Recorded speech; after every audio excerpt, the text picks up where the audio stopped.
EF class, what it has meant to us.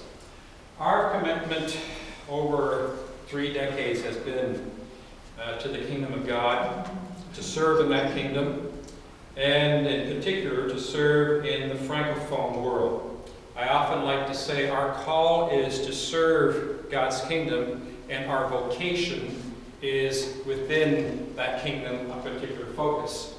And our focus has been, through our missionary career, for the French world. And I don't know if you know, but there are 500 million people around the globe that speak French in 51 nations, and that French is one of the languages that is used in the diplomatic world. If you work at UNESCO or you work at the United Nations, you must be able to speak either French or English, because they are the official languages that are used in those bodies of representation.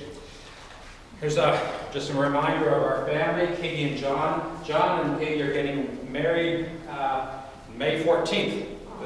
So we will have had 2 weddings within less than a year. Sarah and Andy. Andy is from Australia, and they got married in June. So you know what my finances will look like. And then Rebecca and Gabriel, who serve with YWAM in Quebec, and we just are enjoying so much being grandparents of Matisse and Florian. We're twins. For 34 years now, we've been working in France, and we've served in 5 different church plants.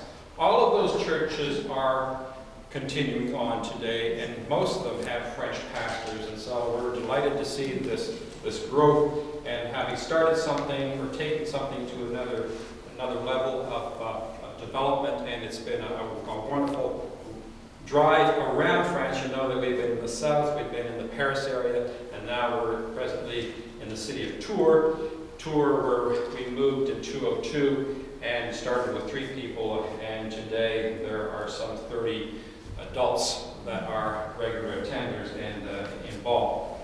And Cheryl was the one that was involved in the ministry there while I ran around the country as president of France Mission.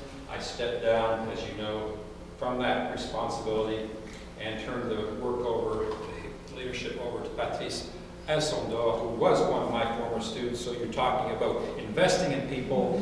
15 years ago he was my student, and now today he's the president of the organization that I've had the privilege of leading for 10 years. And coming back to Montreal on our home service and not knowing what was the road forward. And our heart cry, if you remember, I formulated this way when I was here back in September. We wanted to be radically open to the guidance and to the grace of God. And that was scary, and it's been a very shifting and winding road trying to figure out where should we be investing in the future. And today, well, this is just very recent, we believe that God is leading us to a new destination. So we're in transit at this period. So we're new at this ministry. So, and this is the first time we presented it to you. So hang on. We're just moving a little bit north to Quebec. Now, I don't know how much you know about your neighbor to the north, and specifically the province of Quebec, other than the theme song in one cartoon, Blame Canada, Blame Canada. But Quebec has 7.8 million people, and it's the 2nd largest province of Canada as far as the number of people. Let's give you a little bit of introduction to Quebec.